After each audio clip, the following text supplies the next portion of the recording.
This incredible sycamore is the tree that will soon leave us. Originally, Marker Development said they expected to cut it during this coming winter, but that plan has changed, and they are now expecting to cut it in the coming weeks. I read something that really struck me last year in a book by Hope Yarin. She wrote about what a huge, high-risk moment it is when a tree seed sends its first root down into the soil. They're making a crazy instinctual bet as they choose a spot they will never move from. In a time when many people move into and out of this neighborhood in just a few years, it's really something to think about how a tree like this made such a total and irrevocable commitment to a single place. This tree is estimated to be more than 190 years old, so it seems like its bet on this spot has worked out pretty amazingly well, up until a few months ago anyway.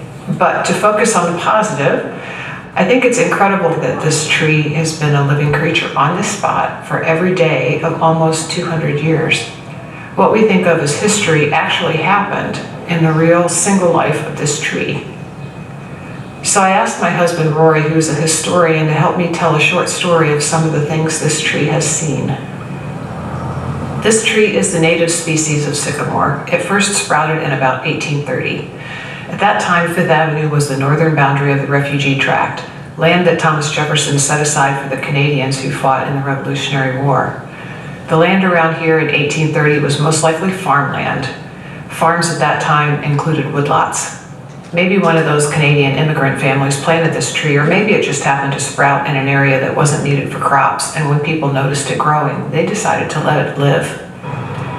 In 1850, this tree's exact choice of position was fortunate again when two major railroads came through, the Pennsylvania Railroad and the Big Four Railroad, and they both missed the little sycamore, probably starting to bulk up its trunk by then. By the 1870s, development was surging up from downtown Columbus along High Street. The 6th Street Ellipse was platted in 1888 when the tree was approaching 60 years old. The Columbus Coated Factory was built in about 1902. This 70-year-old tree shaded the workers and their families in the neighborhood who lived in the very modest housing that sprang up around the factory. In 1919, the Board of Education bought this site as, quote, a shop site, probably a maintenance shop. That plan didn't happen, but the school board kept the land, and it ended up being a little park. Another lucky break for the tree. By that time, the neighborhood had developed a color line on North 4th Street. There was a black community that stretched from here down across Fifth Avenue into Italian Village, along the railroad tracks and close to the factories. By then, this tree was already 90 years old, so probably wasn't far off the size it is now.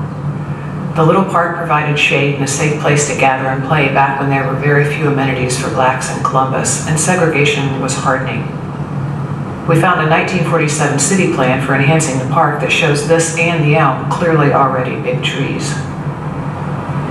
The school board finally decided to build a school here in 1962, and thankfully they again decided to keep the tree. The school was built as a segregated school, and as such did not have a gym or cafeteria like the other elementary school, the original Highland Park Elementary, which had been built about 10 years earlier on East 7th on the white side of the color line. Godman Guild bought the site in the mid-90s when the tree was about 165 years old.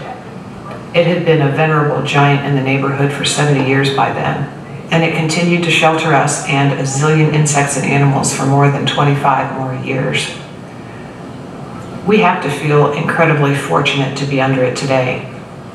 As very, very happy as we are to have been able to save the elm tree and the, quote, little sycamore, it's also very, very hard to know that we will have to lose this one.